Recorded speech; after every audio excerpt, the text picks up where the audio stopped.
ஒரு நாள் நைட்டு 2 மணிக்கு பேக் பண்ணி முடிச்சோம். அவங்க வெளியே ஊருக்கு போறாங்கன்றனால காலையில 6 மணிக்கெல்லாம் நீ சாப்பாடு எல்லாம் செஞ்சு வச்சிருக்கணும்னு சொன்னாங்க.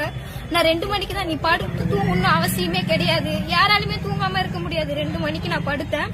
காலையில எழுந்திருக்க முடியல, 7 மணிக்கு தான் நான் எழுந்தேன். என்னால சாப்பாடு செஞ்சு ரெடி பண்ணி வைக்க முடியலன்றனால அவங்க ஹேர் ஸ்ட்ரைட்டிங் வச்சு என் கையில ஃபுல்லா காய பண்ணிட்டு வீட்டுல விட்டுட்டு போனாங்க. இதுக்கான ட்ரீட்மெண்ட் எவ்வளவு கொடுமைப்படுத்தினாலும் எவ்வளவு பிளட் வந்தாலுமே என்ன ஹாஸ்பிட்டலுக்கு கூட்டு போக மாட்டாங்க. நானாதான் சரி பண்ணிக்கணும், மஞ்சத்தூளோ இல்ல ஏதோ வச்சு நானாவே கையை கட்டிக்கிட்டு அப்படிதான் வேலை செஞ்சிட்டு இருந்தேன்.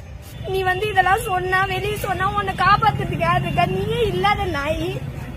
நான் பெரிய எம்எல்ஏ வீட்டுல இருக்கிறேன், எம்எல்ஏ மருமவன். நான் ஒரு வார்த்தை சொன்னா உங்க வீடே இல்லாம பண்ணிடுவாங்கன்னு சொல்லி என்ன எவ்வளவு பிளாக்மெயில் பண்ணாங்க.